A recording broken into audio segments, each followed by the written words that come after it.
Soy negociador de rehenes. Llevo 8 horas convenciendo a un hombre de no saltar. Hace 5 minutos, mi supervisor me dijo que no hay nada sacrificio. Soy el mejor en esto. Voz calmada, vocabulario preciso, empatía calculada. He sacado a 34 personas del borde. Esta noche recibí la llamada a las 11.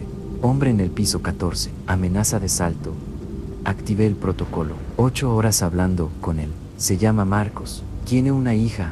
Perdió el trabajo. La esposa se fue. Me lo contó todo. Yo lo fui trayendo de regreso, frase por frase, como siempre hago. Sentía que estaba a punto de ceder. Mi supervisor entró a la sala y se agachó frente a mí.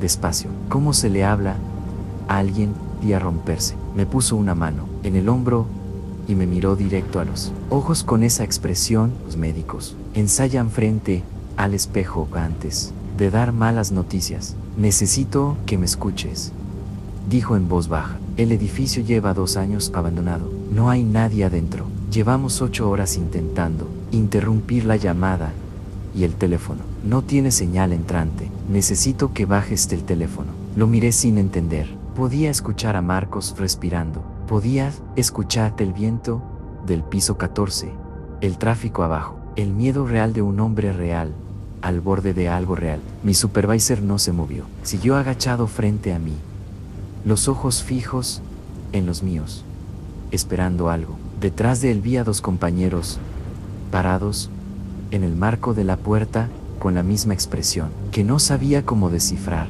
confusión o lástima, o las dos. Me pusieron frente a un espejo. Llevo el teléfono pegado a la oreja. Mi boca se mueve. Del otro lado, con otra voz, con otra historia, con otra vida que no reconozco tu nombre. Alguien responde: el mejor negociador que he conocido, me dijo mi supervisor con la voz quebrada.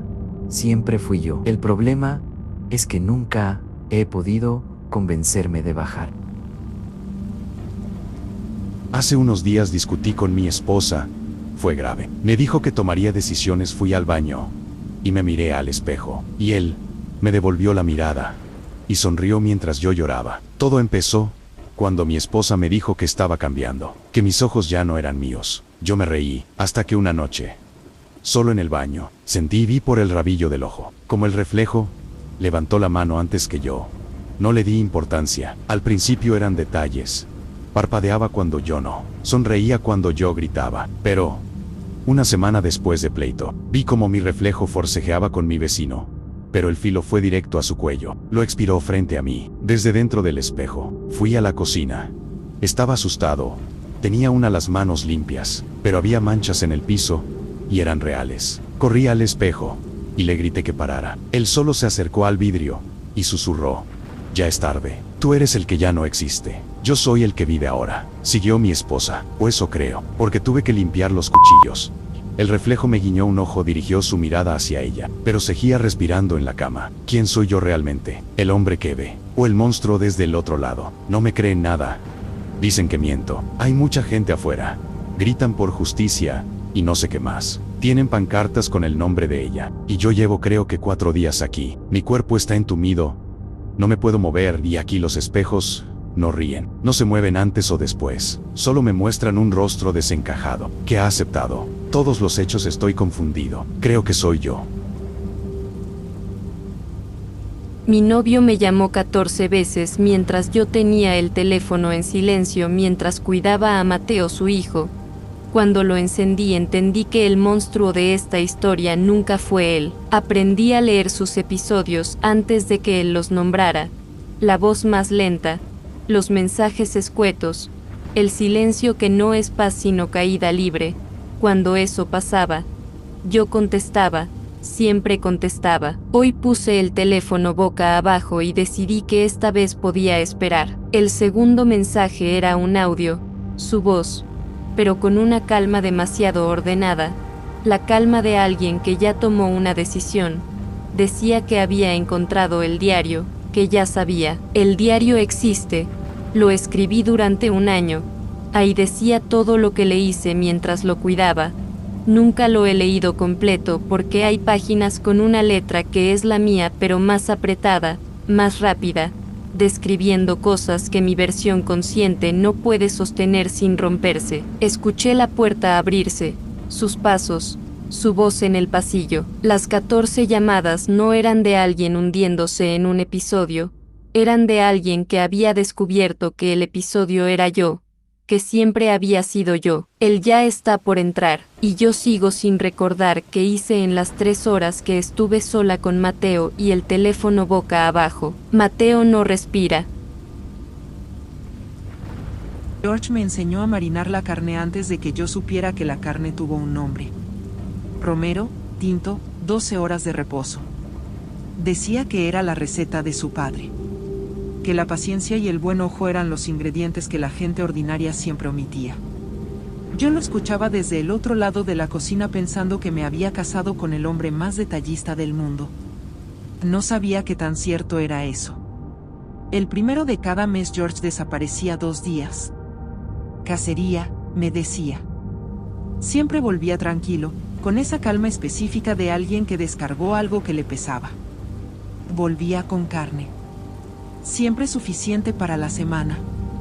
Siempre lista para marinar. 8 primeros de mes, mismas veces que le preparé el termo con café antes de que saliera y que tuve lista la marinada cuando volvió. La policía llegó un martes y tocó el timbre. Me mostraron fotos dentro de una carpeta azul que el detective sostenía con las 2 manos como si el peso fuera moral y no físico. No voy a describir las fotos.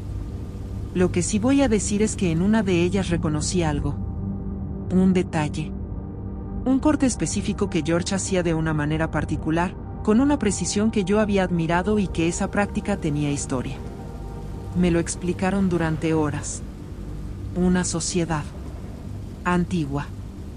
Organizada con la seriedad con que otros organizan religiones. Hombres con dinero y con el aburrimiento específico del que ha comprado todo lo que existe y necesita algo que el mercado legal no vende. Contactos, selección, rastreo. Una cacería completa con reglas propias y con una mesa al final donde la distinción entre depredador y animal desaparecía porque el animal en cuestión había tenido nombre, trabajo, familia, una vida que alguien en algún lado seguía esperando que volviera. George llevaba 6 años ocupando el primer puesto de noviembre.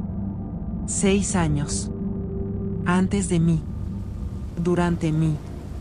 Le pregunté al detective cuántas personas. Me dijo que habían identificado 11. Que probablemente había más. Que el trabajo de identificación era complicado por razones que no detalló y que yo agradecí que no lo hiciera. Hay una cosa que me pregunto todos los días. Si la marinada cambiaba algo. Si 12 horas de romero y vino tinto eran suficientes para cambiar algo. Si hay alguna diferencia que el cuerpo registra sin que la mente lo autorice o si la mente puede estar completamente ciega mientras el cuerpo recibe algo sin preguntar. No he vuelto a cocinar carne. No sé si alguna vez voy a poder. No sé si el problema es la carne, o si el problema es que extraño la receta, y eso me dice algo sobre mí misma que todavía no estoy lista para sostener. Volví a casa de mis padres. Cada noche al recostarme vuelve a mi mente ese sabor. Cada mañana en mi mente miro a mis vecinos y a mi familia y pasan episodios. Muy rápidos. Y me pregunto, ¿cuál sabrá mejor?